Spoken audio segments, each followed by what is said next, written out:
আজ অনেক দিন বাদে আমি একটা লং ভিডিও আপলোড করছি। কি করব, সময়ই পাই না।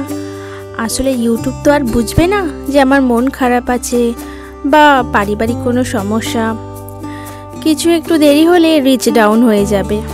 এই জন্য কী করব, মন ভালো থাক আর খারাপই থাক, কি করা যাবে, ভিডিও আর শর্ট আপলোড করতেই হবে।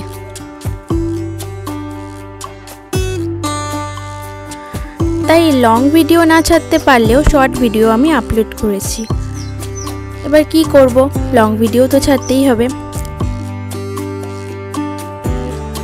ভাবলাম শীতকাল চলে আসলো, তো এই শীতের মরশুমে একটা গ্রামের পরিবেশ আঁকা যাক। গোধূলিবেলা খুব সুন্দর লাগবে, এই মনে করে এই ছবিটা আঁকলাম। শীতকাল তো আমার খুবই ভালো লাগে, তার উপর গ্রামের পরিবেশ, আর তো কোনো কথাই হবে না।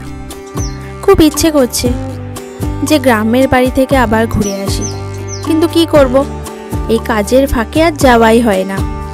ভাবলাম এই ডিসেম্বর করেই লাস্টের দিকে আমি গ্রামের বাড়িতে আবার যাব। ওখানে সবুজ ধান ক্ষেত, এই খেজুর গাছের হাড়ি, নলের গুড়, ওহ কোনো কথাই হবে না, এত সুন্দর লাগে সব কিছু।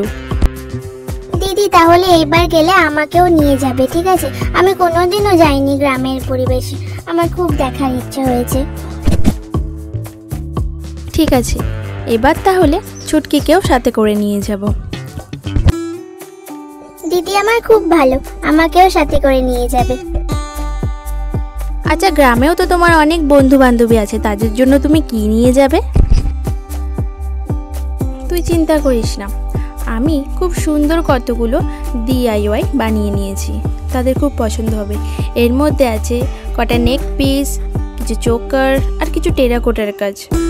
এই ভিডিওগুলো আমি দেব, দেখার জন্য চ্যানেলটাকে সাবস্ক্রাইব করতে হবে।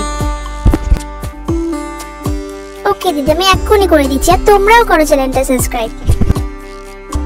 দিদি ওখানে নদী আছে তো? হ্যাঁ, তা আবার থাকবে না, নদী, নদীর ধারে তাল গাছ, তার পাশে ছোট ছোট বাড়ি, আকাশে পাখি, কত সুন্দর পরিবেশ। তুই দেখবি তবেই বুঝতে পারবি। আচ্ছা, ঠিক যেমন এই ছবিটাতে আঁকছো, হ্যাঁ একদমই তাই। আমি তো আর ওয়েট করে থাকতে পারছি না, শিগগিরই বলো তুমি কবে যাবে। ঠিক যাবো ছুটকি, আমার এই প্রজেক্টগুলো কমপ্লিট হয়ে যাক আর স্টুডেন্টের পরীক্ষা হয়ে যাক, এরপরে আমি চলে যাব। তার আগে তোমরা কমেন্ট করে বলো তোমরা কারা কারা গ্রামের পরিবেশ দেখেছো।